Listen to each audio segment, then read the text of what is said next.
Já falamos sobre a PEC da transição, PEC do estouro, PEC do precipício, segundo o nosso analista Sérgio Vale, PEC Dilma. Já falamos também sobre, no comecinho do programa, sobre como foi o Jogo do Brasil. Vamos mostrar outros resultados do esporte daqui a pouco. Mas ainda falando dos assuntos de Brasília, na equipe de transição, a expectativa é pelo anúncio do último grupo técnico, o da defesa. Segundo um dos coordenadores, a Luiz Mercadante, essa definição deve sair até amanhã. A nossa repórter Tainá Farfan está ao vivo em Brasília, ela que acompanha muito de perto todos os detalhes dessa transição entre o governo Jair Bolsonaro e o novo governo de Luiz Inácio Lula da Silva. E nos conta o que a gente pode esperar desse grupo de trabalho da defesa. Tainá, boa noite. Oi, Márcio. Excelente noite para você e para quem acompanha a gente aqui na CNN. Você falou em expectativa e, por enquanto, é só o que a gente tem em relação a esse grupo técnico da defesa. Realmente, o Mercadante tinha sinalizado ontem que esse anúncio viria entre hoje e amanhã, mas hoje a conversa aqui nos corredores já é outra. Talvez nem amanhã esse anúncio saia. De qualquer forma, Gleisi Hoffmann deve se reunir amanhã com Lula em São Paulo, também com o coordenador dessa equipe de transição, Geraldo Alckmin, e esse anúncio desse GT da defesa, se virá ou não, quando virá, deve ser pauta dessa reunião. Então, é um anúncio que pode acontecer amanhã, depois desse encontro deles, dessa cúpula da equipe de transição em São Paulo, ou pode até mesmo ficar para a semana que vem. Enquanto isso, a gente fica na expectativa. Mercadante já anunciou que esse grupo vai ser, sim, composto por militares e também por civis. Agora, por enquanto, é só expectativa mesmo, viu, Márcio? A gente vai seguir aguardando esse anúncio do GT da defesa, que é o que falta para completar os 31 grupos que vão trabalhar, que já estão trabalhando, 30 já estão trabalhando aqui no CCBB, no Centro Cultural Banco do Brasil, nesse processo de transição de governos. Márcio, hoje aqui em Brasília foi mais um dia de várias agendas paralelas entre esses GTs, esses grupos temáticos. Pausa mesmo, foi só na hora do Jogo do Brasil, em que eles chamaram toda a imprensa, inclusive Geraldo Alckmin, Gleisi Hoffmann, todo mundo se reuniu ali no auditório do CCBB para acompanhar esse jogo, todos com a camisa do Brasil nessa torcida, mas na parte da manhã e também no iniciozinho da tarde tiveram várias reuniões. Teve reunião do GT de Economia com o ministro da Economia, Paulo Guedes, lá no Ministério. Foi uma reunião que durou cerca de 2 horas. É uma reunião ali para poder passar ali aquelas primeiras informações do Ministério. Todos os GTs, praticamente todos, estão fazendo essas reuniões com os ministros, indo até os ministérios. Então é algo que a gente tem visto. Ontem a gente acompanhou o GT da Saúde também indo até o Ministério da Saúde, se reunindo com Marcelo Queiroga. Hoje a gente acompanhou essa reunião com o ministro da Economia, Paulo Guedes. Tiveram outras reuniões por aqui, também teve reunião do agro, reunião do grupo do meio ambiente. Cheguei a conversar com um deputado que faz parte desse grupo do meio ambiente. Ele chegou a dizer que um consenso que ele tem sentido ali entre todos esses grupos temáticos é que falta recurso para conseguir viabilizar todas as vontades, todos os projetos do novo governo, Voltando àquela questão de dificuldade em relação ao orçamento de 2023. Bom, o que a gente sempre pergunta por aqui e que vocês estavam comentando agora há pouquinho no estúdio, Márcio, é quando a gente vai saber quais serão os ministros do próximo governo. A gente sempre questiona isso aqui para as autoridades que passam aqui no Centro Cultural Banco do Brasil, e o que estão sinalizando por aqui é que esse anúncio mesmo oficial deve vir ali por volta do dia 10 de dezembro e que os ministérios devem ser anunciados por Lula mais próximos, um do outro. Ele deve vir com esses anúncios tudo por volta ali do dia 10 de dezembro mesmo. Claro que a gente segue nessa expectativa, a gente sempre questiona aqui todas as autoridades que passam por aqui e a gente vai seguir acompanhando todas essas agendas. Márcio, volto com você no estúdio. Muito obrigado, Tainá Farfan, que falou com a gente ao vivo de Brasília. Ela que sempre faz esse excelente resumo do dia neste momento de transição entre o governo que vai embora e o governo que está chegando. Ela falou sobre a reunião do presidente eleito Lula com o grupo de trabalho da saúde. Pois bem, daqui a pouco a gente tem a apuração exclusiva de uma editora aqui da nossa redação, Gabriela Prado, ela que teve acesso ao vídeo dessa videoconferência que foi entre Lula e diversas autoridades, inclusive da ciência, discutindo questões importantíssimas sobre a saúde, sobre Covid, sobre vacinação e sobre exigir desculpas de quem, num passado não muito distante, condenava as vacinas ou não dava força, era contrário a vacinação contra a Covid-19. Tudo isso daqui a pouco, aqui dentro do CNN Prime Time. Falando agora sobre o grupo de trabalho da Defesa, quem tem apuração sobre isso é a nossa Thaís Arbex. Sobre essa articulação da equipe de Lula com os nomes da Defesa, principalmente com os militares. Thaís traz para a gente que o general Edson Pujol, que comandou o Exército durante o governo Bolsonaro, e Fernando Azevedo e Silva, ex-ministro da Defesa, são nomes que podem colaborar com essa equipe, né, Thaís? É isso, Márcio. Eles foram procurados por integrantes da transição, muito nesse cenário de tentativa de reaproximação do PT com as Forças Armadas. Nos últimos dias, a gente tem visto muita expectativa em relação à formalização desse grupo da Defesa. A demora não é à toa. E por quê? Porque há uma avaliação, há uma preocupação de que é preciso fazer um movimento certeiro. Uma das pessoas que mais tem aconselhado o gabinete de transição é o ex-ministro Nelson Jobim, que foi ministro da Defesa e que também foi ministro do Supremo Tribunal Federal. Qual que é a avaliação que Jobim tem levado ali ao grupo próximo a Lula? De que é preciso formar um grupo que tenha militares bastante graduados, que possam fazer essa ponte com as Forças Armadas e também civis.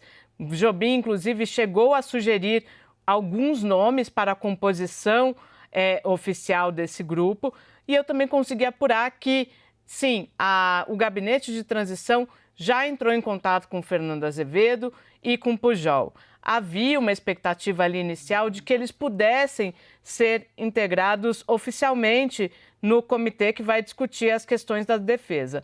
Mas já há sinalizações de que os dois preferem não estar ali nomeados no Diário Oficial, que eles podem sim colaborar com essa interlocução, com essa conversa, mas que eles preferem não estar nomeados. Então, a gente vê uma certa construção conjunta para a tentativa de reaproximação, levando em conta tudo que a gente viu nos últimos tempos, Márcio, em relação aos militares. Há uma avaliação de que eles foram envolvidos, às vezes, de maneira direta ou indireta no processo político, mais recentemente no processo político eleitoral. Então, há quase que um cuidado ali de como fazer esse contato, de fazer um contato certeiro, de procurar pessoas certas, de procurar pessoas que, acima de tudo, tenham a confiança dos militares. Márcio. Felipe Moura Brasil, triste a situação de um país que cria tanta expectativa num grupo de trabalho com nomes que vão participar do Ministério da Defesa. Tantos problemas que a gente tem pela frente e a gente prestando tanta atenção no Ministério da Defesa. Porque, afinal de contas, a gente não está em guerra, ou estamos?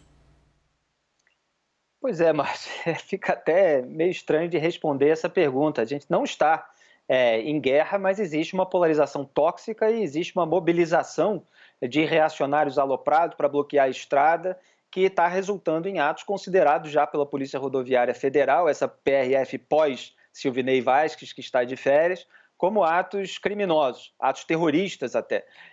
Então, é necessário, sim, a gente fala muito sobre a urgência no governo eleito em nomear um ministro da Fazenda, um ministro da Economia, mas o grupo da Defesa me parece absolutamente urgente. A gente tem que lembrar aquele velho ditado, rei morto, rei posto, porque, nesse momento, ainda existe essa instrumentalização bolsonarista das Forças Armadas, essa hipótese golpista que fica no ar. Houve uma nota completamente despropositada outro dia dos comandantes das Forças Armadas em relação a esses atos bolsonaristas, que falava, inclusive, em não, repudiamos de um lado os excessos da polícia e do outro também os excessos dos manifestantes, mas as manifestações são legítimas, etc. Não houve excesso policial, o que houve foi uma omissão policial, é exatamente o contrário. Então, tentou ali se estabelecer a tal falsa simetria, que muita gente usa de uma maneira completamente distorcida para passar pano para o seu grupo político, mas aquele caso foi bastante emblemático.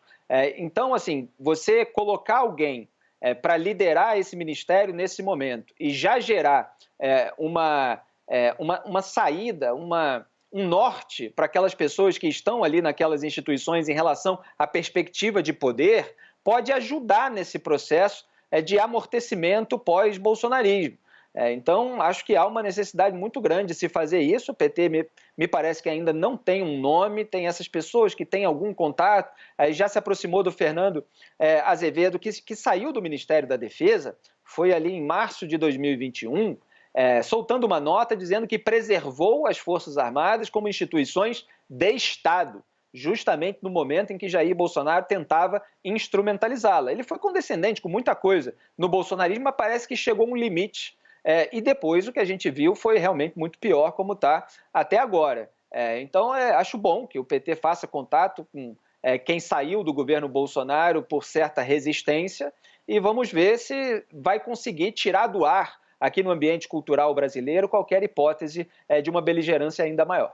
Obrigado, Felipe. É importante jogar esse assunto um pouco aqui para o nosso estúdio e agora que a gente tem, além do Sérgio Vale, nosso comentarista CNN de Economia, também Fernando Nakagawa, que saiu lá do estúdiozinho dele, da casinha dele, eu diria do castelinho dele, do CNN Mercado, para vir falar com a gente, ajudar a brilhantar aqui os nossos debatedores, tanto quanto Thaís, quanto o próprio Felipe Moura Brasil. Mas eu começo com você, Sérgio. O mercado sente ainda essa instabilidade? A gente sabe que uma boa parte do mercado, sem querer generalizar, aceitava o que Bolsonaro falava, aceitava certas posições políticas do presidente da República, ainda presidente. Veio a eleição, já virou a chavinha? Essa instabilidade toda que o Felipe nos traz, essa tensão pela escolha da equipe que vai fazer parte do grupo de trabalho da defesa. O mercado ainda se ressente disso? Ainda pode dar sinais de nomes errados ou preocupações sobre isso? Lá atrás, Márcio, tinha um pouco de preocupação em relação a como seria o comportamento do Bolsonaro depois de uma eventual derrota como a gente teve. Mas no sentido de partir para uma coisa mais agressiva do que a gente está vendo agora. Uma ruptura. Uma ruptura, de fato. O mercado estava preocupado se poderia acontecer alguma coisa nesse sentido. A gente já está caminhando para dezembro, daqui a pouco é a posse, quer dizer, não vê, o mercado já não está vendo mais riscos nesse sentido. Muito provavelmente o Lula vai tomar posse, mesmo com todo esse estresse que a gente está vendo acontecer agora. E eu acho que a essa altura o mercado já deixou um pouco de lado a possibilidade de ter alguma coisa mais grave. A preocupação, como a gente tem falado ao longo de todo o Jornal do Mercado agora, é a questão fiscal, a questão de escolher o ministro. Esse é quase essencialmente a preocupação do mercado agora. Em relação à questão política, dos militares, não é mais uma preocupação como era no passado. Naka, longe de querer colocar você, o que você acha do que o Sérgio falou, de analisar a palavra do analista? Naka, não tem problema. Não, concordo absolutamente. O que eu tenho ouvido sobre toda essa discussão, inclusive essa situação relacionada ao PL, Márcio, foi muito, assim, o mercado financeiro até acompanhou ali, pelo que eu conversei com algumas pessoas, estava de olho ali, mas sem muita preocupação. E depois que os documentos vieram, ali o relatório veio à tona, conversando com alguns economistas, eles disseram, olha, isso daí realmente não há concretude, não tem notícia nessa história, bola para frente, vamos olhar para o que realmente importa, são as contas públicas, porque o jogo é democrático. Então foi isso que eu ouvi ao longo das últimas horas, especialmente olhando para essa questão do PL, porque ali tinha alguma possibilidade de um ruído como esse que o Sérgio mencionou, né? De um levante contra o resultado, mas aparentemente o mercado está completamente no jogo democrático e ninguém está dando bola para essa história.